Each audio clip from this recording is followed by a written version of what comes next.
X-Men First Class. I have to admit, I was a little skeptical about watching this movie whenever I first heard about it, considering that the last one, Wolverine, was terrible, and the third one was directed by Brett Ratner, so that's just no contest right there. But once I found out that the director of Kick-Ass was taking on this movie, and the awesome cast including James McAvoy and Kevin Bacon, and seeing the awesome trailer, I was super pumped. And did it pay off? Yes, it did. X-Men First Class is the prequel to all the X-Men films, and it's where Xavier and Eric, Magneto, meet each other, and they're working for the government in order to stop a plan by the bad guy played by Kevin Bacon. And let me tell you, this movie is a ton of fun the entire time.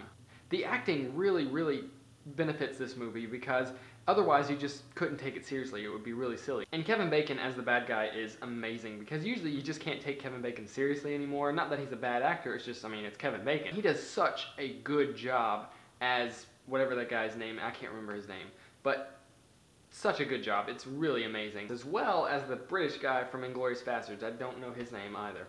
The guy who played Magneto. The action sequences were fantastic. I mean, they were really good. I really enjoyed them. The CGI was good. They didn't go over the top. They kept it minimalistic, except for towards the end, obviously, whenever everything kind of came to a head. But it didn't feel like it was overdone. And the movie was really well paced. It was about 2 hours and 11 minutes long, which is a good length for me. They really got a lot of story in there, and it didn't feel rushed. And Magneto is probably now one of my favorite X-Men, especially after watching this movie, just because he's such a badass.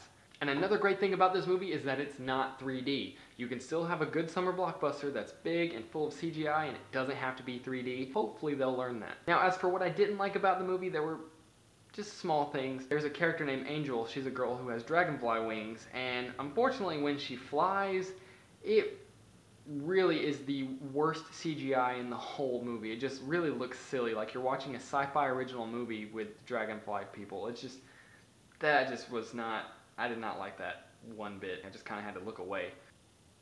Other than that, I can't really think of anything else. The movie was just fantastic, and I really enjoyed it, and I would recommend it. I've even watched it twice already. I liked it that much. So I'm going to give X-Men First Class 5 out of 5 stars. This is a fantastic movie, and it is better than all the other X-Men movies, in my opinion. I really enjoyed this, and I definitely recommend to go see it. But that's it for my review, guys. I hope you enjoyed it. Give me a thumbs up if you liked my video, and if you didn't, give me a thumbs down. Just let me know why you didn't like it. Follow me in the links in the description below, including on Facebook and Twitter. As well, you can check out my channel for some more movie reviews. But once again, guys, I'm Saint the Slayer. Enjoy your movie.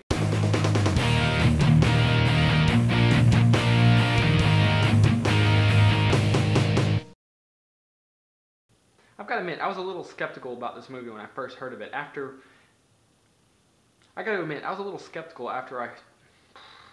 But once I found out the cast, including James McAvoy and Kevin Bacon, was movie and just the trailer looking. But once I found out that the director of Kick-Ass is X-Men First Class. So I'm gonna give X-Men First Class